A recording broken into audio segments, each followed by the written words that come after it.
It's Breath of Fire 3 time again, but any old playthrough won't do. I gotta strip all the whimsy, all the joy, take it to extremes, so I came up with the greatest idea of all time: beating it with items only. This divine blessing was met with the realization that I'd already attempted it years prior, but upon watching a Diablo 2 one-shot run and thinking, nah, that's impossible, what a stupid idea, I was humbled, I was floored, but I was inspired. Contrarianism once again proves itself the most powerful ism of all. When someone begs you to stop, that's your cue to shine. I'm going to attempt the same feat in Breath of Fire 3, every enemy in a single hit. The only real rule is that any outward bound damage must be restricted to a single attack against a foe. And that one single attack must fell him. One shot, one kill. Buffs are obviously fair game, as is healing. Anything's on the table as long as the one time I do damage, the guy turns into a Crimson Mist. I kick off the run, naming my blue-haired protagonist OP. This could stand for overpowered, openly perverted, one punch, whatever, you decide, get creative with it. We begin by torching all the miners in one shot, crisping them up real nice before Ray finds us in a forest and one-shots 2 wolves in a cutscene. This bodes well, the game's practically begging me to complete this run.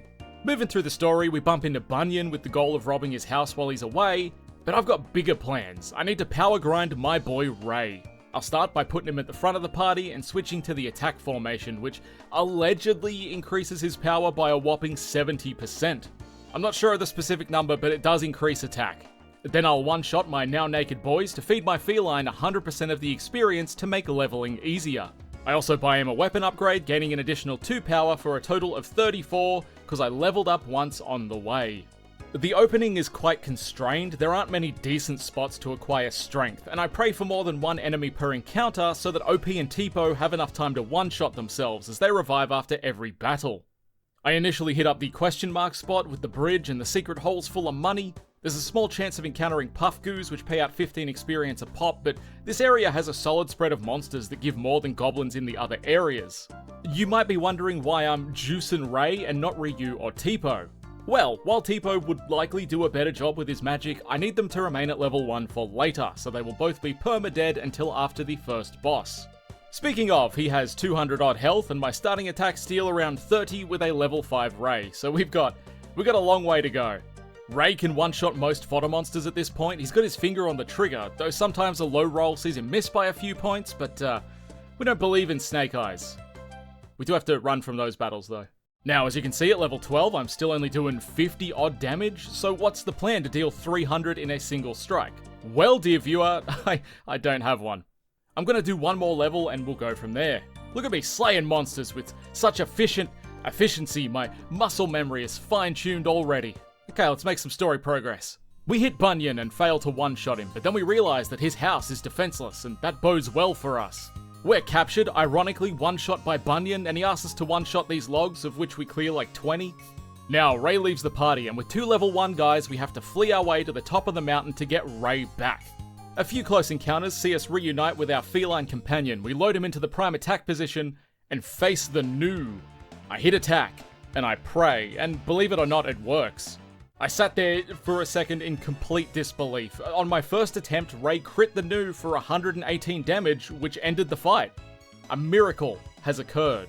This isn't going to be enough damage to take him in the second fight. He's got way more health than that, and honestly I thought this fight had more health than that, but now I have access to a better grind spot, so I don't care.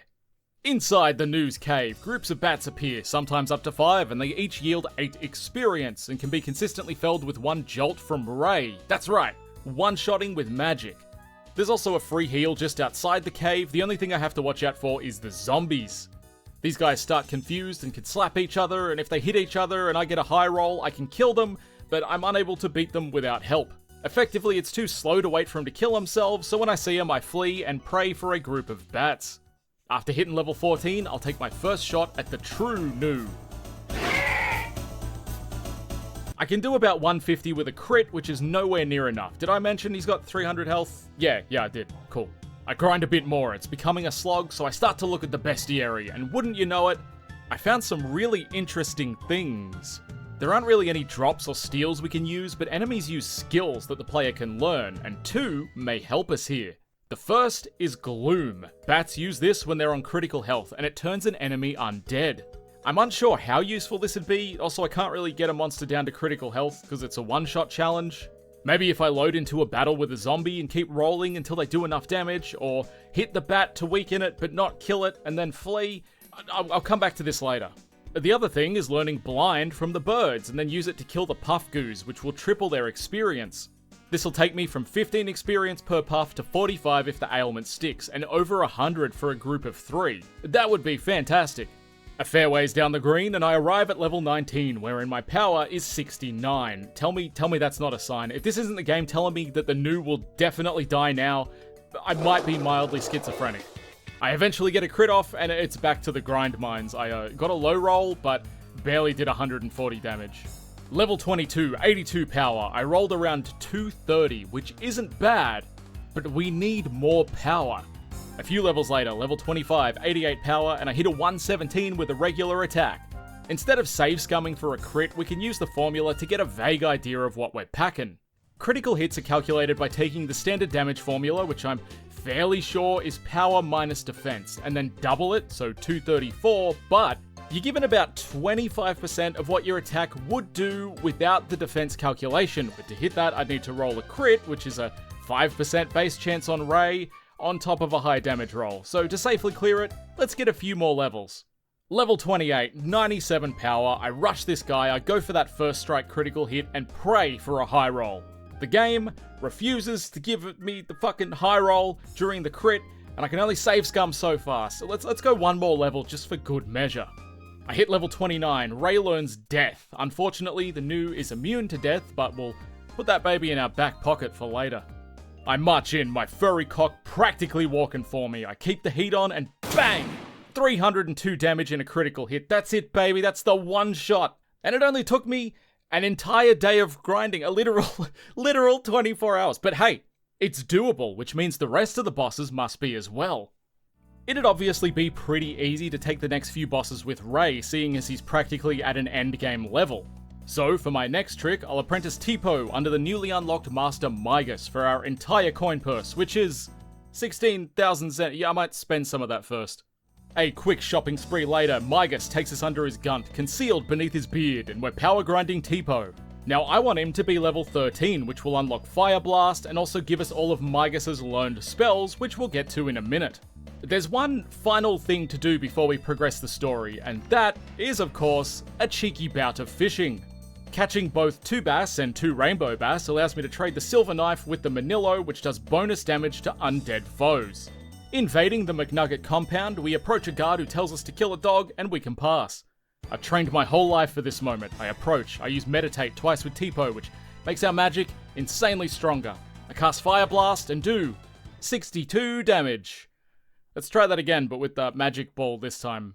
Okay, 189, not bad, not bad. We're about 70 damage short of the one shot. At this point, the thought of more grinding, it just wasn't vibing with me, so I cast Death with Ray and we insta-killed the dog. Tipo, kind of pathetic, not gonna lie. The next boss, Rocky the Chicken. Let's give him a taste of the dog medicine. That might genuinely kill him. Tipo still doesn't hit that hard, even though Rocky's weak to fire, so a simple death spell takes care of him.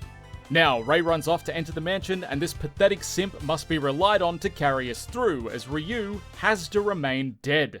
We can one-shot everything in this place. Roaches die to fire, the guards die to a magic ball, the vaults die to Typhoon, which we picked up from Migas, and there's a heal and a save, so, we can grind as much as we want, and we're safe. We're golden. That said, we may not have to grind, as first up is Doxon, a McNeil ancestor ghost / mini-boss. This dude's fierce, he's a ghost, and now he's dead twice. 2 meditates and a magic ball drop him instantly. Okay, cool. Well, now there's this other guy on the balcony, and he's here with it, and he's dead. Same strat, one shot. Though this one was way closer, and I actually used him to test damage ranges and meditate stacking. It seems there's mild variance, and that 2 meditates are the hard limit. I know all the FAQs say it, but it's best to double check, right? Anyway, 2 more ghosts fall to the same strategy, and we remain grind-free for now. I drop a second save before we ascend to the roof, as this is where we get Ray back, and if I need to grind with Tipo, I'd much rather do it killing 1 guy than 2. Before any of that though, let's do some damage tests. Let's push forth to the real boss of the stage, Amalgam, to see what kind of state we're in. Are we even close to one-shotting this guy? With double the health of the new, there is a giant wall to scale, and we don't even get halfway. I'm starting to think this was a stupid idea, but I'm here now, let's make the best of it. I've come into this fight with a fairly low level Tipo, at least for this kind of challenge. There's plenty of room to power grind, and I forgot to set my attack formation to give Ray his 70% attack boost, but he was only doing 120-ish, and Tipo with 2 meditates barely did the same. Initiating the second fight, I may have underestimated a bit and was pleasantly surprised. With Ray in the lead, the silver knife in hand and still at level 29, we're hitting low to high 200s. The variance is quite wide, but a high roll should theoretically mean a one-shot. With Ray hitting in the high 200s, we're talking 270-ish, that would be nearly 600 damage with a crit, and Amalgam only has 520 health. Sure enough, a few more rolls and we get the high roll and a crit, and he falls in a single attack. I sit there for a moment, stunned at what I had achieved, the opening act of the game completed solely by one-shotting both boss and common enemies. Sure, I had to power grind, but the fact that it's possible with such limited resources is insane. Now the game opens up quite a bit, and with the wider availability to resources, our strategies will be less about grinding and more about ability stacking, with like a hint of grinding. Before we do anything, I return to the mountains to collect the Gloom ability from a weakened bat. I hit it with Ryu while it defends, putting it on 1 HP, and I figured this isn't against the rules as I flee from the encounter, my pride in shambles. Our home is one shot by fire, furious horses give us the Mr. Hands treatment, and Ryu finds himself alone, but brimming with potential. Over the years I've been told that OP is many things, and it always proves true, but more immediately, OP is still level 1, so I gotta fix that. I master Under Bunyan and start power leveling. Giving Ryu Blind and the Silver Knife, it's very easy to hit level 10, so we get Focus, Risky Blow, and Super Combo. Focus puts a 1.5 times multiplier on a physical attack when used once and a 2 times when used twice, but that's the limit. Stats are uniquely separate from damage numbers, where stats seem to be at the front of the formula, the multipliers are at the end. I'll bore you with it later, don't worry too much for now. Risky Blow guarantees a critical hit but only has like a 20% hit rate or something crazy low, and Super Combo gives you a set of button prompts, and the more you press, the more physical damage it does. I grabbed 99 Molotovs on my way out, my item only habits have never left, they're still there. I'll use these to one-shot the nut enemies with 100% accuracy as they have high evasion. I take this opportunity to do a real big grind with Ryu, as I know I'm going to have to anyway, and I land on level 16. It's not a huge leap, it's not even that far out of like the regular ranges for what you'd be in a standard playthrough, but this is the last opportunity for me to grind without killing party members, and also I have to use it to test damage ranges. I do quite a bit of testing, 2 focuses and both the regular attacks as well as Risky Blow and Super Combo, and with the help of save states, I've determined that a well-pushed Super Combo of, at least 6 hits or greater is better than Risky Blow. This is something I will come to forget later on. The maximum damage I reached with all this crap was just shy of 400, and that might seem bleak coming off the back of like a 600 damage critical hit, but keep in mind that Ryu is not in the attack formation, so he loses 70% damage on Ray from the outset. That also made it quite tricky to get Ryu off the ground at first, as I had to find a monster I could actually one-shot. Regardless, at half the level, Ryu is doing consistently higher damage than Ray and not needing to rely on critical hits, but I do have to get good at Super Combo, which I'm finding quite difficult. Let's make some progress. We get impaled by a horse, find out we're a dragon, end up in a dungeon, and the next boss fight is up. And while I can't one-shot it, how about no shots? You are supposed to lose this in some capacity, but instead of dying, you can simply wait them out until they run away, and it takes a while, it's boring, but it is worth 100 experience. Now we get Nina, run the catacombs, and I find a claymore in Windia. Claymore! It's expensive, 2500 Zenny, and tanks my agility, but gives me 30 power on top of what I have, which is insane. Plus, I have no need for speed, simply power will fit my need. We grab the sword, get handsed again, taken to Genmel, flee up the mountain, get locked in a room, narrowly escape getting kidnapped again, and we're free to collect a new tool I hope I can use bigly. Cut my life into pieces, boys. This is my last resort. This ability drops my defense to 0, adding it to my power. It's not a great boost and leaves me wider open than the horses did, but we're going to need to expend every tool in our arsenal for one of the upcoming fights, and I think you know which one it is. Moving through the tower, I pick up Momo and the ability Blitz, which doesn't seem too powerful, but who knows, maybe it'll be a run saver. At the cost of half your current HP, it does 3 physical hits to every enemy in the fight, which clears random mobs, but it's probably not going to do much against the boss. Then some sorry stuff happens. If you want a better breakdown, check my items only run, and we're at the next boss, big spooky plant guy. He's not too threatening and tries to lull us bye-bye to sleep, but the power of 2 focuses and a super combo, he's felled in 1 hit. Also in the arena, Claw, this big dumpy fat dude, and One-Eyed Willy all fall easily. I tried to take down the Dodai, who has 2,000 health and yields 3,000 experience, and I could probably with a bit of grinding, but after what I had to do to drop the new, I would like to avoid grinding ever again. Thank you. Emitai is up next with 2 giant golems. I pop a Ginseng, an item which casts might on 1 character, giving me about 25% extra power. And in the process of charging up, I countered and accidentally one-shot a guy. The second one fell easier because he let me set up fully, and Emitai doesn't do anything, so I used Last Resort, and didn't give a fuck as I cut his arm bleeding. We cracked a whopper of a hit, 1,465 damage. I gotta get more of that Ginseng. With that, the last fight in the Contest of Champions is Gar, and you can't win. It's a contextual lose fight. Oh yeah, I love those. Apparently I fell asleep for 10 minutes during this fight, and then I woke up, and then lost, and went back to sleep.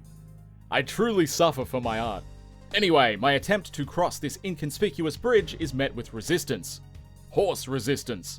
I approach the bridge, 3 chuckleheads are felled by a single blitz. Balio and Sunder do they dance quick mama and become Ultraman. With Ryu in the lead, I activate Last Resort to become a walking piece of paper. Sure, I'm weak to everything, but some say a paper cut is the most painful. I pop the first focus, followed by the second. Somewhere in between, Momo feeds Ryu a Ginseng. We're almost as primed as we can possibly be. Now, for the moment of truth. Risky Blow is set up. I trigger a save state because fuck rolling that shit. And then we do some damage test ranges and we hit 20 damage. Just kidding. 1,600.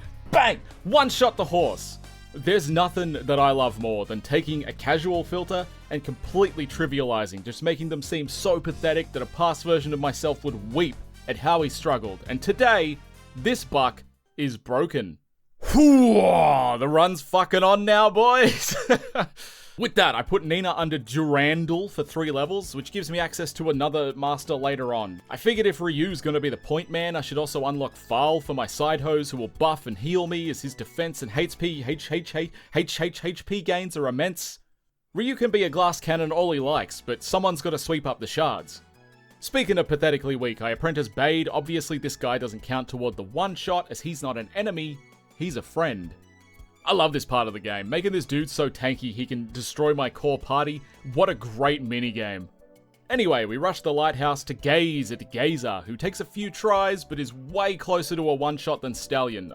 Maybe it's the lack of ginseng, however the fuck you pronounce that. Anyway, a fairy gives us a crown, and with this, we're gonna break the game to the point where I no longer have to save scum to beat bosses. Apprenticing Peko under Merry Leap and gaining 8 levels with him, we unlock both Shadow Walk, a guaranteed critical technique, as well as War Shout, which increases the entire party's power. I test it out, and I won't reveal my secrets yet. I'll keep my cards very close to my hand, so you'll never see them, but let's just say, it's slick. Now, I'll reveal my long-awaited secrets against this dolphin boss who appropriates the Australian accent, and yes, this does make me livid to be mocked in such a manner. What's the old saying? Throw a can of VB into a group of Australians and the one who cries is the one who drank it. Last resort, 2 focuses, 2 war shouts, finishing with the Shadow Walk pirouette, and scene. The damage was slightly lower than I thought and barely scraped his health pool, which is mildly concerning, but it doesn't matter too much, I guess, as long as the dolphin is dead. Now, we're going through Mount Zublo, and there's a fantastic opportunity to power grind here on the Lava Men, but I don't think I'll need it. There's only one boss left before the time skip, and with my power of foresight, I think we'll make it back here just fine. We find ourselves between Scylla and Charybdis once more. I think the adage is meant to apply to Gishan there, as he doesn't look like he's had a particularly good run. Either way, boom, bang, pow, all 3 in one shot. Now, the final push before the time skip. What I should do is some fishing, stacking skill links, moving skills around, particularly from Momo and Peko, just in case. What I actually did was rush through, then one-shot the zombie dragon with Kiri, which I learned from 5 levels under Honjura. Kiri one-shots all zombies in a single turn. Thank you, I bow. I find myself on the other side about to face off against the Were-Tiger, then follow him up with Mikba at a whopping 2400 health, the highest non-undead so far. But before that, I go back in time to finalize some things. Primarily, I want at least one more skill ink to move Warshout from Nina, and then the Flame Sword from Urkin Tapa for no reason. Ha, fucking pranked. The reason was that I felt shitty cheesing the zombie dragon with Kiri when I can clearly one-shot him normally due to his fire weakness. Don't you look like a fool? Look at you, egg on your face. Sad. Walking through the Ogre Road, I realize I'm not in the attack formation, so that 2800 I just rolled against Zombie Dragon would have been a little bit higher. Anyway, moving through, we fight LT Grey, and I went a bit hard, but we clocked him. We recruit Nina, laugh at the guy who accelerated this beyond anyone's expectations. Then we chase Ray to Sin City, where he's murdered a bunch of criminals. Word spread that he pushed to checkpoint, so we head there for our next boss fight, Mikba. I get loaded up, I'm primed, I'm ripped, I'm jacked. Last resort, 2 Warshouts, 2 focuses, and we hit him for 1900. He's got 2400 health. I'm sorry, I was under the impression this run was free from here. A couple more attempts, and the most I can do is about 2200. I try to debuff him with Nina, as she has weakness, a spell that lowers enemy defense, but it only has a 25% chance of hitting Mikba, and when it does connect, it seems like it actually increases his defense instead. I know when enemies use focus on themselves, it actually lowers their attack instead of buffing it, which makes me wonder, do all enemy buffs have the opposite effect? From my items only run, I know that resist works as intended, oh boy do I ever, so I'm gonna buff Mikba's defense and do some damage testing. I got 4 vectors, unbuffed damage, 2 weaknesses, 2 shields, and 4 shields, and let me tell you buddy, it does absolutely make a difference as a general trend. The low end seems to be quite similar, there's a chance I could have weighted high or low rolls, but the exact numbers aren't super important. What is important is the correlation. 20 damage on the regular attack might not seem like a lot, but when that 20 damage goes through all my buffs and a crit, it could mean 200 damage on the other side. As a final test, I'll try 4 weakens, which is going to take a while due to the 25% hit rate, but if 4 shields make a noticeable difference, surely 4 weakens will as well. While doing this testing, I found a thread from 5 years ago on GameFAQs asking about buff stacking and interactions with Last Resort, and the guy basically found that buffing defense works for more power. It can also be done before or after using Last Resort, so it's actively checking all the time, though you would be very stupid to have 0 defense for 4 extra turns. This prompted my own research on buff stacking, and what I found was more or less the same thing, but also kind of frightening. Having done 20 attacks with no buffs, 1 Warshout, 2 Warshouts, and 4 Warshouts, and then 2 Protects and 4 Protects using Last Resort, I have definitively, objectively proven that I was severely underbuffed this entire run. That's right, all of the easy wins and damage I've done so far was nothing compared to what I could have. I was using 2 Warshouts, sometimes 3 out of Superstition, and not buffing my defense at all. This is like realizing that guy you've been fighting is only using half his power. My eye patch has been flicked off and my Ray Atsu is surging. But this isn't even my final form. I don't know if you've noticed, I haven't transformed into a dragon once yet. I power up to the limit, or near about, and he forces me to counter. Fucker. That's the major issue about the setup, is that it takes so long and Ryu has a 12% retaliation rate, which I think doubles in the attack formation. Anyway, I'm allowed to set up 4 shields, 4 Warshouts, 2 focuses, and the Shadow Walk is off, and Mikba falls, 2428 damage. That's only 28 damage above his health. I thought it'd be a lot more than that, but it doesn't matter. Have you ever seen a dick beaten this mercilessly?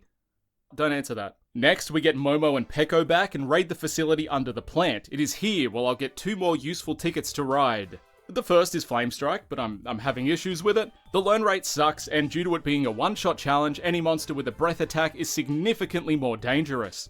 If you don't know, breath attack's damage is based on your current health value. The higher it is, the more damage you do. So trying to learn Flame Strike from Flyman is proving to be difficult for more reasons than shitty RNG, and his full vitality fire breath is absolutely smoking me. The second thing we find is the Force gene, which gives us the warrior transformation. In any standard run, this is where things get a little bit silly. You're given a dragon form that massively boosts your attack to the tune of 200 to 250%. I don't remember. But it also gives you access to aura and focus, so it's like so cheap it's unreal. This dude solos bosses on his own, but does he one-shot them? Aura costs 20 AP and does a big chunk of holy damage that completely ignores enemy defense. Ridiculously powerful move that trivializes every fight following its acquisition. I didn't think I'd use it. I'm pretty comfy with Shadow Walk. See, I told you I'd forget about super combo. I told you. Anyway, but with the flat boost to attack power, if I buff into the transform, it might honestly be the best move, especially after that Mikba debacle. Completely ignoring that, we find ourselves up against Huge Slug, who has a crippling weakness to fire, which is why I went back to grab the fire sword, which easily wins us the fight. He's got 2500 health, 100 more than Mikba, but it seems like elemental weaknesses basically ensure a free fight, as the first tier of weakness doubles the damage. Here's where it gets tricky though. I've not seen a 3000 damage roll on a boss that wasn't felled with an elemental exploit, and the following boss has none, and has 3000 health. I've only gone up 2 levels in the adult section, level 32 right now, and I'm still using the Barbarossa I bought from Junktown as a kid, so my power's been pretty consistent, but now I am in need of a lot more for Shroom. Before doing any extra prep, I try my current setup with the Warrior, and wouldn't you know it, the extra power from the Dragon form plus the defense bypass of Aura nets me an easy one-shot. That's the first Dragon victory of the run, but I have a feeling it will not be the last. Lots of story shit happens, I won't bore you with the details, save that for a future video, but we end up talking to a naked blue hair who tells us to do something, and if a beautiful, empowered queen tells you to do something, buddy, you do it. We gotta one-shot this big demon guy alone, so no auxiliary buffs and no attack formation. My standard affairs seems to not work. I've had a few tries and came up short by a few hundred damage, but he is weak to ice. I could run an ice variant of the Warrior and hope that 200% extra damage from Frost Claw and the Dragon buff is enough, or I can employ a secret strategy I've been holding on to. That said, I want to keep that technique for the next boss and for suspense, so let's try the ice strat. Getting this dude to not use Sanctuary, a move that removes all buffs, or to bait Ryu into a counterattack, is extremely difficult.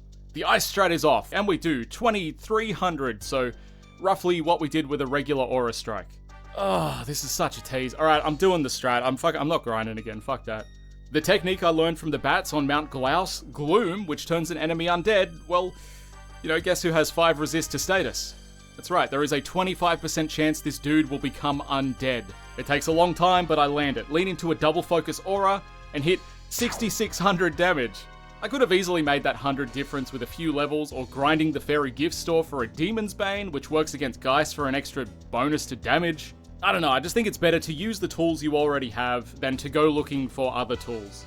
Anyway, let's talk about the next boss, the Angler. You can clearly see where this is going. We set up Gloom, hit him with Kiri, and he dies.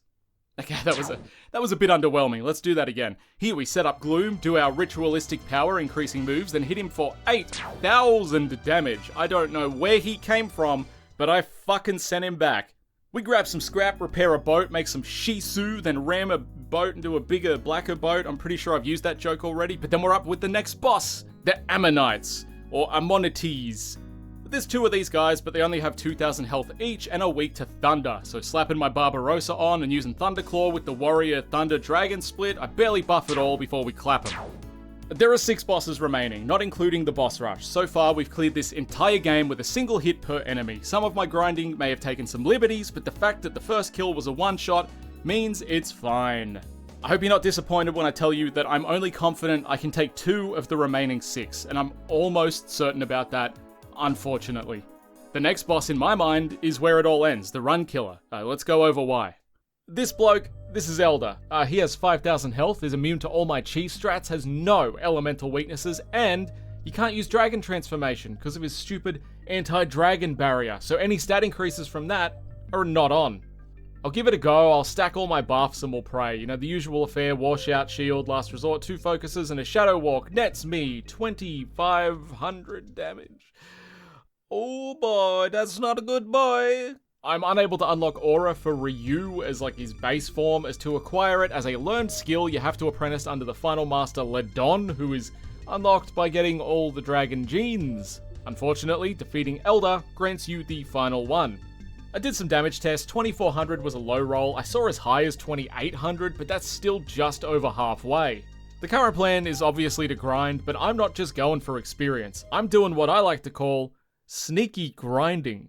Here's the plan. I've been sitting on stat increase items, power foods, swallow eyes, proteins, etc. And you can find these around Dragnir in the exclamation mark spots at a pretty decent rate. However, if you've groomed your fairy village correctly, they will open copy shops. I can give each fairy a single stat increase item, fight 12 battles, and voila! Now it's 2. This might seem like a long, tedious process, and it is. Let's begin. I get Ryu to level 40 under D's, a well-rounded master for a guy like him. I get his speed up to the mid-60s with the duplication trick, learn celerity, which increases all your stats by 100%, which is the maximum. Then I set everything up perfectly. I use an hourglass, giving Ryu 3 free turns to set up, which is 2 focuses and a bone break, and I get 2,000 damage flat. I set it up again and try with Shadow Walk, and I get the same, 2,400. All those stats, all that grinding, celerity, lost to time, like buffs in the rain. I read somewhere that celerity ignored the cap of 100% stat increases with buffs, so I was very confused as I'd use them on top of my standard methods. I can definitively confirm that it simply maxes each of your stat increases. It doesn't stack with anything because it literally can't. Whatever the case, I think I've reached the theoretical peak of damage, and it is nowhere near where I need it to be. Without my dragon form for that additional bump and access to aura to bypass his defenses, I think we're locked out of heaven, boys. Unless he is susceptible to debuffs of the statistical kind, so I whack him with 4 weakens as well, decreasing his defense by an unknown amount, but any amount is fine by me. I give him a little wackadoo again, and 3,000 damage as a high roll. We're getting closer, though I fear we are completely out of options. I've expended what feels like every option. I even tried Jump. Yeah, the move you learn from the cockroaches in McNeil's Manor, and while it did similar damage to regular enemies, it's random and still not quite enough. I was doing some testing with the Hidden Dagger, a weapon which has a minuscule chance of insta-killing foes, and when it triggers, it lets you know, but it never triggered on the boss, as you'd expect. While doing this, I'd realized that I'd equipped the Royal Sword, an extremely powerful Thunder Elemental sword I got from fishing earlier, and the dragon has a 3 to lightning resist, which means my damage was decreased by 25% due to his elemental resistances. Fucking duh, idiot. So I switched to the Ascension, a much weaker sword, but it lacks an elemental affinity, so I do some damage testing and we get 4,200. That's what I'm fucking talking about. We're back, boys. That said, we're close, but the closer I get, the harder the ceiling reminds me of where it is. Where can I just get 20% more damage when I've capped the power stat? I get even more desperate at this point. I followed some random internet comment that spoke of Breath of Fire 3 stats only visually capping at 999, and it's not true. With no exploits to pursue, I immediately began scouring masters. Hachio the Chef gives Mighty Chop, which ended up dealing 300 damage. Demon's Bane, which he also gives, dealt like mid-1500s. I was kinda hoping I'd stumbled upon a hidden devil element, as he's not a dragon for some reason, not that it matters. Now I'm looking at my list thinking, the only tool I have left is Super Combo, but there's no way. Let me tell you, gamer, wait. An 8-hit Super Combo did a whopping 5,200 damage, which is a definitive, explicit, objective one-shot. Get absolutely fucked, Elder. Oh, if that's how you treat your elders, imagine how— Shut up! Imagine what kind of damage that would have done if I wasn't completely shithouse at Super Combo. Anyway, that was one of the 4 bosses I was certain would end the run, so let's continue. I smashed through the next area, I cleared it out while I was grinding, and honestly, it makes life so much easier when you pre-clear the next dungeon after an insane boss fight. The Desert of Death, boom, completed in an instant. I didn't get any of the treasure, I don't care about it. Munmo is next, and just to show you what I could have done to the dragon if I could also be a dragon, there you go. Skimming through the Miria station, we arrive at the next boss. I was almost certain I couldn't one-shot it, until I did. I employed the same trusted strat as Elder, used the Super Combo, but this time I aimed for a 12-hit combo, and I literally cannot do it. The second the icons flash at me, my brain melts, I don't know, but X thinks, my brain just melted now. I slowed the game down purely to see if it's possible, and the 12-hit combo gives me 7,200 damage on a high roll, and that's without debuffing his defense, so I think it's possible. I simply need to get good. I'm also fixing to one-shot this guy here, and so that's how it feels. This guy is the Archmage, and he's considered somewhat of a super boss, but what they don't want you to know is, I'm super duper, with a big fat tuper. He has a 100% chance to drop the Holy Avenger, Ryu's second best weapon, and I want the added power for my Chimera Assault, not that I think it'll help much as we're definitely damage capping for real. Giving Ryu 20 more agility with my duped Swallow Eyes, I can one-shot him before he realizes he's been one-shot. Yeah, thanks for the sword, guy.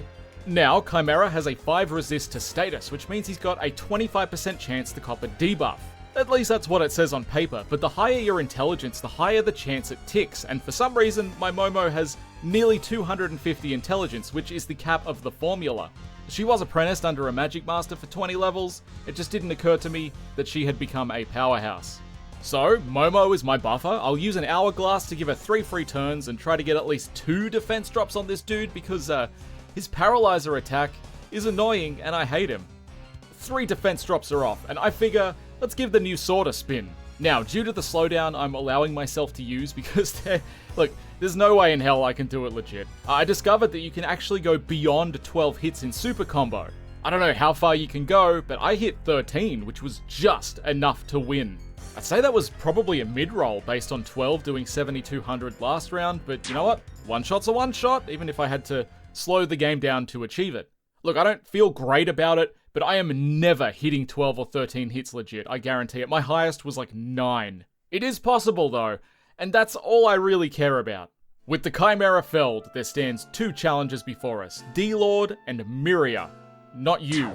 And I guess technically all the boss rush guys. Alright, D-Lord's up, and I'm laying the gauntlet down. I'm defeated. You've defeated me, Stalker Child. Enjoy prison, but I will take a spiritual victory. Modding a separate save, I give Gar the maximum attack value in all of Ryu's epic techniques. Finding a spear with the Dragon Slayer property in Eden just before fighting the D-Lord, we can easily damage cap him with a 12-hit super combo. I do some tests to see how far we can scale it back before we lose that cap, and it's 9 hits. If 9 hits are responsible for 10,000 damage or greater, we can therefore say that 12 hits on a high roll likely does more than 12,500. In all ways, but literally and physically. And actually, I have won, but I'm damned by the restrictive integer value. I can 2-shot him easily with modded or non-modded characters, and as far as I can see, that's the best you can do. Unfortunately, the dude after this dude has almost double the health, so like 100% definitively no one-shot, as she has a flat 20,000 health. To do that much damage in a single move, you would need a triple blow or a blitz to do at least 6,700 damage per hit, and I don't know if you've seen their damage, but that is not happening. 3 shots is the absolute best you can do, and with no major weaknesses, I think damage capping her is out of the question too. So that's it. Breath of Fire 3 one-shot challenge failed on the final 2 bosses, despite all the odds. I'm genuinely surprised I got that far, and if anyone can think of any way to kill the D-Lord or Miria with a single technique use, please let me know. But for now, I want to do literally anything but focus. Very good!